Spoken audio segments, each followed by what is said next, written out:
ত্রয়োদশ শতাব্দীতে অভিধান বোঝাতে ডিকশনারিয়াস শব্দের ব্যবহার কে করেন? Hello students, welcome to students knowledge YouTube channel. আজ ক্লাস 12-এর থার্ড সেমিস্টারে বাংলা ভাষাবিজ্ঞান ও তার শাখা প্রশাখার প্রথম পর্বে 15টি ভীষণ গুরুত্বপূর্ণ প্রশ্ন নিয়ে আজকের এই ভিডিও। পরীক্ষায় সেরা প্রস্তুতির জন্য ভিডিওর শেষ পর্যন্ত দেখো। আজ ভাষাবিজ্ঞানের প্রথম প্রশ্ন, ভাষাবিজ্ঞানের মূল আলোচ্য বিষয় কী? ক. লিখিত ভাষা, খ.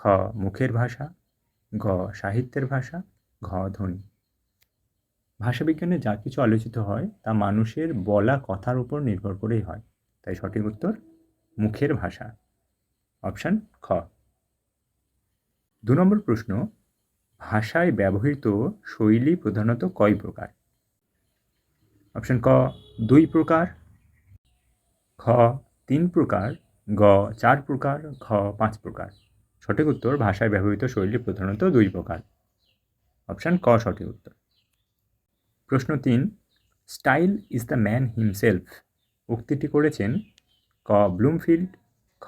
ফার্দিনান্দ দা শ্বশুর, গ. নোয়াম চমস্কি, ঘ. বুফো। সঠিক উত্তর বুফো এই উক্তিটি করেছেন, অপশান ঘ।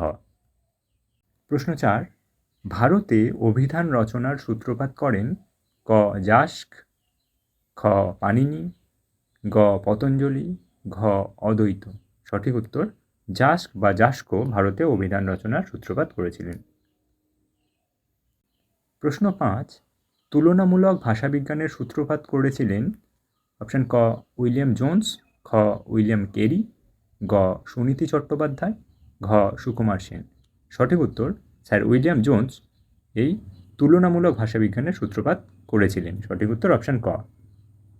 প্রশ্ন 6, বর্ণনামূলক ভাষাবিজ্ঞান আলোচনা করে ক. ভাষার ভবিষ্যৎ নিয়ে, খ. ভাষার অতীত নিয়ে, গ. বিভিন্ন ভাষার মিল অমিল নিয়ে, ঘ. সমকালীন ভাষার গঠনরীতি নিয়ে। সঠিক উত্তর বর্ণনামূলক ভাষাবিজ্ঞান বিভিন্ন যে ভাষা রয়েছে তাদের গঠনরীতি নিয়ে আলোচনা করে, তাই সঠিক উত্তর অপশান ঘ সমকালীন ভাষার গঠনরীতি নিয়ে। প্রশ্ন 7, উপলক্ষ অনুযায়ী ভাষার বা উপভাষার যে বদল হয় তাকে ড্যাশ বলে? অপশান ক. কোড, খ. রেজিস্টার, গ. বহুস্বর, ঘ. বহুমাত্রিকতা। সঠিক উত্তর উপলক্ষ অনুযায়ী যখন ভাষা বা উপভাষা বদলে যায় তাকে বলা হয় খ. রেজিস্টার।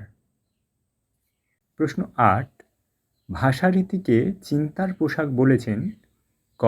স্যামুয়েল ওয়েসলি, খ. স্যাপিয়ার, গ. থমাস এলিয়েট, ঘ. জেকবসন। সঠিক উত্তর ভাষারীতিকে চিন্তার পোশাক বলেছেন স্যামুয়েল ওয়েসলি, ক সঠিক উত্তর।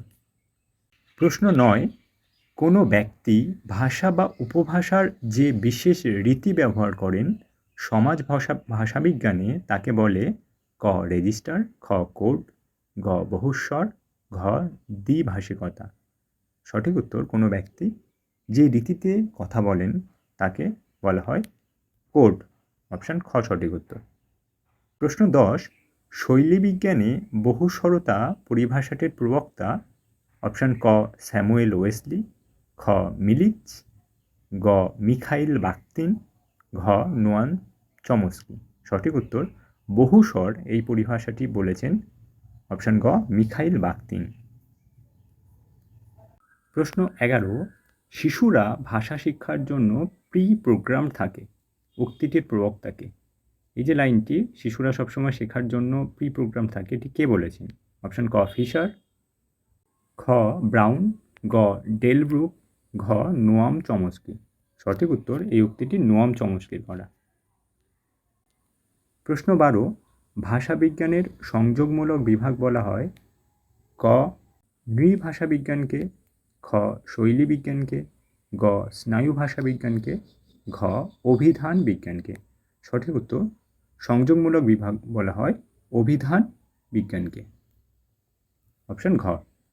প্রশ্ন 13, কোড বদল ভাষাবিজ্ঞানের কোন শাখার একটি গুরুত্বপূর্ণ বিষয়? ক. অভিধান বিজ্ঞান, খ. শৈলী বিজ্ঞান, ঘ. নৃভাষা বিজ্ঞান, ঘ মনোভাষা বিজ্ঞান।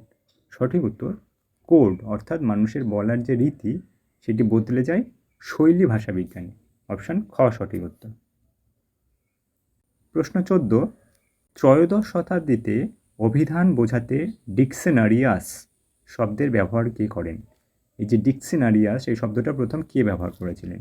ক জন গার্ল্যান্ড, খ স্যামুয়েল ওয়েসলি, গ থমাস এলিয়ট, ঘ মিখাইল বাখতিন। সঠিক উত্তর ডিকশনারিয়াস এই শব্দটি প্রথম উল্লেখ করেন জন গার্ল্যান্ড। অপশান ক। 15 নম্বর প্রশ্ন, স্তম্ভ মেলাও। স্তম্ভ 1-এ রয়েছে বহুস্বরিতা, ল্যাড, লাং ও প্যারোল এবং চিন্তার পোশাক। স্তম্ভ 2-এ রয়েছে Ferdinand de Saussure, Mikhail Bakhtin, Samuel Wesley, Noam Chomsky. কোনটি কার মতামত বা কোনটির প্রবক্তাকে এখানে সেটি ম্যাচ করতে হবে। বহুস্বরে উল্লেখ করেছেন মিখাইল বাখতিন, তাই সঠিক উত্তর এ 2। ল্যাড এটি বলেছেন নোয়াম চমস্কি।